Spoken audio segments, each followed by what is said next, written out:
राम राम भाइयों मैं रामवीर पोसवाल। मैंने अभी हमारे बाड़ी विधायक जसवंत सिंह गुर्जर जी का एक वीडियो देखा था मैंने अभी। तो वो कह रहे थे कि बाड़ी विधानसभा से कुछ बरसाती मेढक आ जाते हैं जो लाशों पर राजनीति करते हैं, और बाहर से कुछ लोग आ जाते हैं जो पैसा लेकर चुनाव लड़ते हैं। तो इन बातों से कुछ होने जाने वाला तो है नहीं एमएलए साहब। ये समाज का मैटर है। तो जो लोग क्या करते हैं क्या नहीं करते हैं, कौन क्या करता है, इससे क्या मतलब है। इस टाइम तो हमें समाज की जरूरत है। समाज के लोग इकट्ठा नहीं होंगे तो जगन को न्याय नहीं मिलेगा। और अगर जगन का परिवार आपके भरोसे बैठा रहता तो मिल चुका न्याय। यही लोग हैं जो अजमेर जी जान लगा रहे थे। ठीक है, आपके घर में कोई प्रॉब्लम थी 10-15 दिन से, मैं मानता हूँ। आप एक पोस्ट भी तो कर सकते थे कि भाइयों मेरे यहाँ मजबूरी है। जो आप अब कह रहे हैं वो पहले भी कह सकते थे। आप ये तो नहीं है कि आप फेसबुक नहीं देखते हैं, कि मोबाइल नहीं चलाते हैं। ये सारे शब्द तो आप पहले भी बोल सकते हैं कि मेरी मजबूरी है। अब तो आपके घर में चलो आपकी बीवी का स्वर्गवास हो गया है। हमें भी आपसे सांत्वना है, हमें भी बड़ा दुख हुआ कि आपके घर में आज दुख है। हम ये नहीं है कि हमें दुख नहीं है, हमें बहुत दुख है कि आपके घर में दुख है। लेकिन अब ये आपके घर में तो दुख भगवान ने दिया है, लेकिन जगन के घर में दुख भगवान ने नहीं दिया है। इसमें तो बहुत बड़ा या तो षड्यंत्र है या कुछ भी है, लेकिन वो और के हाथ से दिया हुआ दुख है। तो इसमें तो समाज को इकट्ठा होने की जरूरत है। और ये बाहर के ही लोग हैं, ये बाहर के ही लोग हैं एमएलए साहब, जो आज ये बाहर के लोग जो कर रहे हैं वो यहाँ के लोग नहीं कर सकते थे। यहाँ के लोगों को तो मैंने सुना है, वहाँ कुलराज जी बता रहे थे कि 40 साल से गिरवी रखा हुआ है ये जिला तो। और यहाँ जिले के मालिक आप ही हैं, गुजरों के नेता आप ही हैं। आपने ही इस जिले के युवाओं को ऐसा कर दिया है कि वो आवाज नहीं उठा सकते हैं शासन प्रशासन के खिलाफ। आपने डर पर रखा है यहाँ के युवाओं को। एमएलए साहब अब ऐसा नहीं होगा। और मैं बाहर के लोगों से विनती हाथ जोड़ के करना चाहता हूं कि आप जिस काम पे ध्यान दे रहे हैं उस काम पे ही ध्यान दें। एमएलए साहब की कोई बात का बुरा ना माने। एमएलए साहब की तरफ से मैं आपसे माफी मांगता हूं। एमएलए साहब आपके खिलाफ जो कुछ बोल रहे हैं उसके लिए मैं आपसे माफी मांगता हूं। भाइयों, आप हमारे जिले की मदद करो। आप ही वो लोग हो, बाहर के जिले के लोग हैं, यूपी एमपी के लोग हैं जो हमें न्याय दिला सकते हैं। नहीं तो ये चैप्टर यहीं बंद हो जाएगा। हमें पता है धौलपुर जिले में कोई नेता नहीं है जो भीड़ इकट्ठी कर सके और न्याय दिला सके। हमें बाहर के लोगों आप पर ही विश्वास है, आप ही हमें न्याय दिला सकते हैं। और मैं कुलराज जी के बारे में कुछ कहना चाहूंगा। ब्रह्मपुर के कुलराज जी ने कोई गलत बात नहीं कही है, सही कह दिया है। सही बोलना भी एक बहुत बड़ी बहादुरी है। मैं कुलराज जी को धन्यवाद देना चाहता हूं जो उन्होंने भरे मंच पे भरी सभा में सही बोल दिया।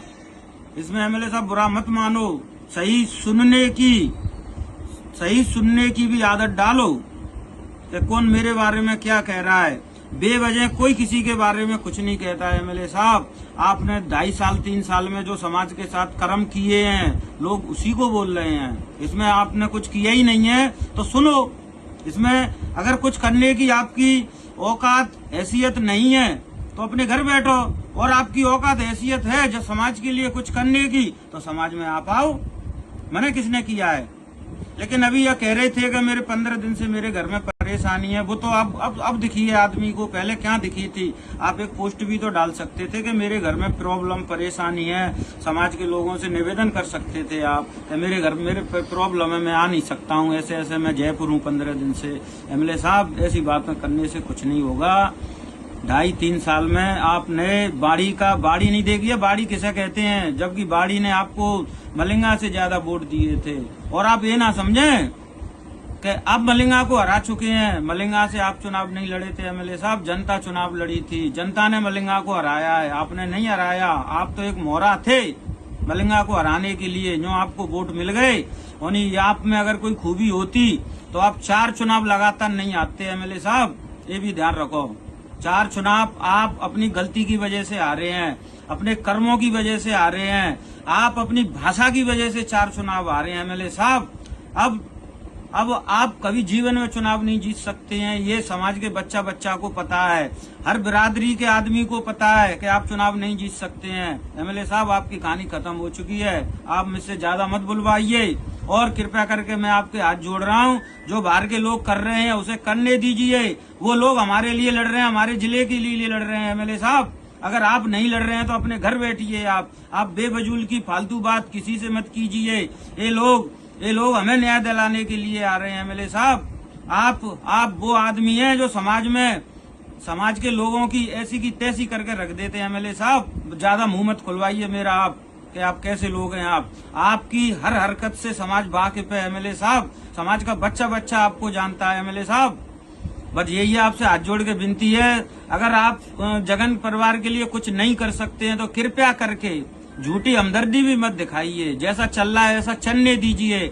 आपकी कोई जरूरत नहीं है समाज को, नेता बहुत हैं, यूपी एमपी के 4 सारे नेता आ चुके हैं और ये जरूरी नहीं है। आप प्रहलाद कटाना जी और हर तरह के लोग यहाँ पे आ रहे हैं, आप कह रहे हैं कि पैसे लेके चुनाव लड़ते हैं। आपसे पैसे लिए किसी ने? आपने कितनों के पैसे दे दिए ये तो बताइए। आप तो वो शख्स हैं जो किसी के पैसे लेके वापस ही नहीं करते हैं। एमएलए साहब, ज्यादा मुंह मत खुलवाइए मेरा, इसीलिए आपसे कह रहा हूँ आप शांति से अपने घर आराम कीजिए। और आपने जो शब्द बोले हैं कुल्लाद जी के लिए और अन्य लोगों के लिए, आपकी तरफ से मैं उन लोगों से हाथ जोड़ के माफी मांग लूंगा। इस मैटर में आप हस्तक्षेप मत कीजिए। अगर आपको कुछ करना है जगन के लिए तो आप मैदान में आइए, हमारे साथ कंधे से कंधा मिलाकर खड़े हुइए। आप फिर देखें आपसे कौन क्या कहता है, हम भी देखेंगे, कोई कुछ नहीं कह सकता है फिर आपसे। एमएलए साहब, वीडियो मत डालिए, मैदान में आइए। आप जब आप फ्री हो, जब आ जाना, आपका स्वागत है। एमएलए साहब, कंधे से कंधा मिला के हम आपके साथ चलेंगे। जय राम जी की भाई। हमारी वीडियो पसंद आई हो तो लाइक, कमेंट व शेयर करें और ऐसी ही वीडियोस को देखने के लिए आप हमारे YouTube चैनल BBN भव्य वसुंधरा न्यूज को सब्सक्राइब कर बेल आइकन को प्रेस करें।